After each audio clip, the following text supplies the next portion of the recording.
রোজা রেখে ইনসুলিন কিভাবে নেবেন এ ব্যাপারে অনেকেই প্রশ্ন করে থাকেন। ইনসুলিন সাধারণত দুইটি ধরনের হয়ে থাকে, একটি হচ্ছে 3 বেলায় দিতে হয় আর একটি হচ্ছে 1 বেলা দিতে হয়। কারো কারো ক্ষেত্রে 3 বেলা দেওয়ার জন্য আলাদা ইনসুলিন থাকে এবং 1 বেলা দেওয়ার জন্য আলাদা ইনসুলিন থাকে।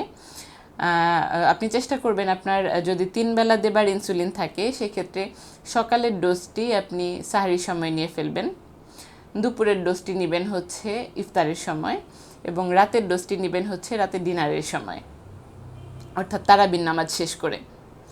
এবং কারো কারো ক্ষেত্রে শুধুমাত্র এক ধরনের ইনসুলিন দিনের যে কোনো এক সময় নিতে বলা হয়ে থাকে। এটি সাধারণভাবে বলা হয়ে থাকে যে রাতের বেলা নিতে পারলে সবচাইতে ভালো, অর্থাৎ আপনি ডিনারের সময়টাতে ওই ধরনের ইনসুলিনগুলো নিয়ে ফেলবেন। তবে ডায়াবেটিসে ইনসুলিনের হিসেব রাখা যেহেতু একটু বেশ ক্রিটিক্যাল একটি ব্যাপার, এই ব্যাপারে আপনার সবচাইতে ভালো ডিসিশন হবে আপনি যদি আপনার এন্ডোক্রাইনোলজিস্টের সাথে রোজা রাখার শুরুতেই একটু কনসাল্ট করে নিতে পারেন।